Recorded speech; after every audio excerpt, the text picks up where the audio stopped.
ഈശോ മിശിഹായ്ക്ക് സ്തുതിയായിരിക്കട്ടെ. പ്രിയ കൂട്ടുകാരെ, പെസഹ വ്യാഴം കഴിഞ്ഞ് രാത്രി മുതൽ ഈശോ പീഡനങ്ങൾക്കായി വിട്ടുകൊടുത്ത് ഇന്ന് വിചാരണയും വിധിയുമെല്ലാം നടക്കുന്ന ദിവസം നമ്മുടെ കർത്താവ് നമ്മുടെയൊക്കെ പാപങ്ങൾക്ക് വേണ്ടി കുരിശിൽ ബലിയായിത്തീരുന്ന മണിക്കൂറുകളിലേക്ക് നമ്മൾ നടന്നെടുക്കുകയാണ്. 3 മണി സമയത്ത് ദൈവകരുണയുടെ നീർച്ചാൽ ഈ ലോകത്തിലേക്ക് ഒഴുകിയിറങ്ങുന്ന സമയം.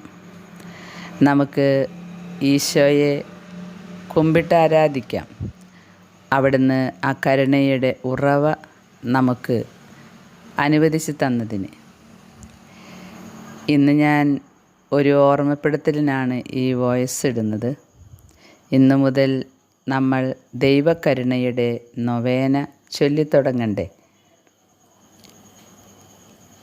ഈശോ ഒരു ഭക്താത്മാവായ ജോസഫിയ മെനൻസിനോട് ഇങ്ങനെ പറഞ്ഞു. ഇങ്ങനെ പറയുകയല്ല, പരാതിപ്പെട്ടു. അനേകർ എന്നിൽ വിശ്വസിക്കുന്നുണ്ടെങ്കിലും കുറച്ച് പേർ മാത്രമേ എൻ്റെ സ്നേഹത്തിൽ വിശ്വസിക്കുന്നുള്ളൂ. അങ്ങനെ എൻ്റെ സ്നേഹത്തിൽ വിശ്വാസമർപ്പിക്കുന്നവരിൽ കുറച്ച് പേർ മാത്രമേ എൻ്റെ കരുണയിൽ ആശ്രയിക്കുന്നുള്ളൂ. അവർ എന്നെ അവരുടെ ദൈവമായി അംഗീകരിക്കുന്നുണ്ടെങ്കിലും കുറച്ച് പേർ മാത്രമേ അവരുടെ പിതാവായി എന്നിൽ ശരണപ്പെടുന്നുള്ളൂ. കർത്താവും ദൈവമാതാവും സിസ്റ്റർ ഫൗസ്റ്റീന വഴി ലോകത്തിന് ഒരു മുന്നറിയിപ്പ് നൽകുന്നുണ്ട്.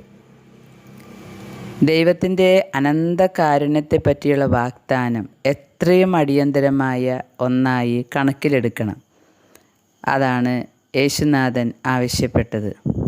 പൊട്ടിപ്പുറപ്പെടാൻ പോകുന്ന ശിക്ഷാ നടപടികൾക്ക് മുമ്പായി കിട്ടിയിരിക്കുന്ന സമയത്തിനുള്ളിൽ അവിടുത്തെ അനന്തകാരുണ്യത്തിൻ്റെ ആനുകൂല്യം കരസ്ഥമാക്കുവാൻ കരുണാമയനായ കർത്താവ് എല്ലാ ആത്മാക്കളോടും യാചിക്കുകയാണ്.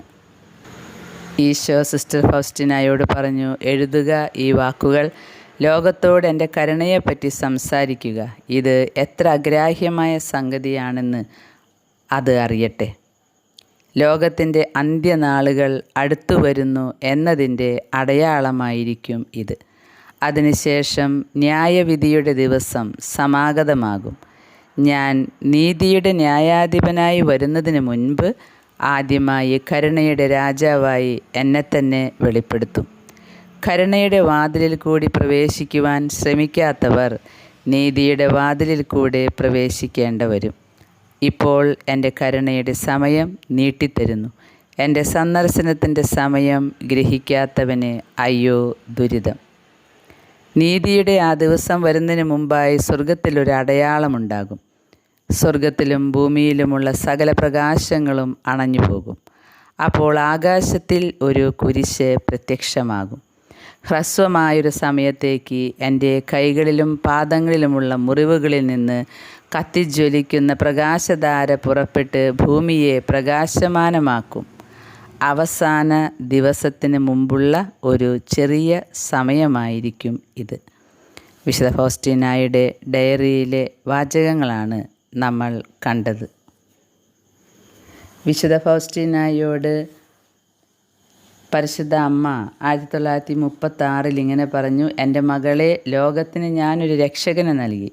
നീ അവിടുത്തെ കാരുണ്യത്തെപ്പറ്റി പ്രഖ്യാപിക്കുകയും അവിടുത്തെ രണ്ടാമത്തെ വരവിനായി അതിനെ ഒരുക്കുകയും ചെയ്യണം. അപ്പോൾ അവിടുന്ന് കരുണയുടെ രക്ഷകനായിട്ടല്ല വരുന്നത്, പ്രത്യുത നീതി ന്യായാധിപനായിട്ടായിരിക്കും. അത് നടുക്കത്തിൻ്റെ ദിവസമായിരിക്കും.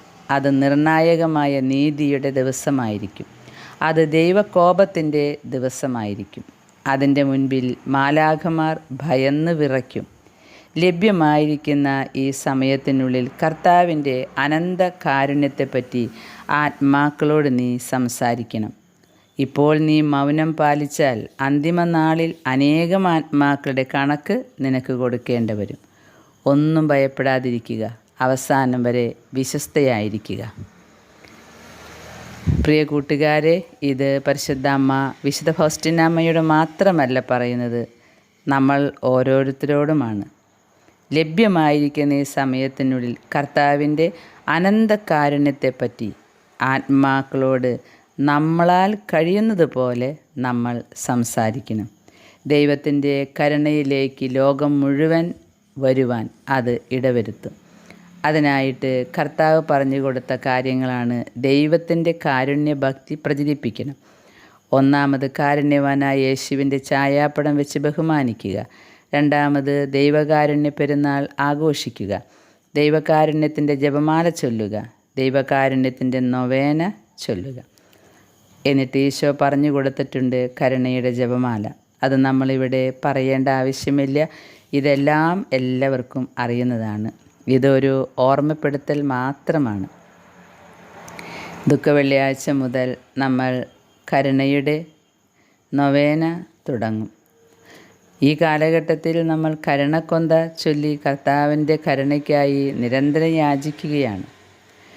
പുതുഞായർ ആചരിക്കണമെന്ന്, ഉയർപ്പ് തിരുനാളിന് ശേഷം വരുന്ന ആദ്യത്തെ ഞായർ പുതുഞായർ, അന്നാണ് ദൈവകരുണയുടെ തിരുനാളായി കർത്താവ് പറഞ്ഞു തന്നിട്ടുള്ളത്. അന്നേ ദിവസം കുമ്പസാരിച്ച് വിശുദ്ധ കുർബാന സ്വീകരിക്കുന്ന പാപികൾക്ക് പരിപൂർണ പാപമോചനവും ശിക്ഷകളിൽ നിന്നുള്ള വിടുതലുമൊക്കെ കിട്ടും. ഇതെല്ലാം നമ്മൾ കേട്ടറിഞ്ഞിട്ടുള്ളതാണ്.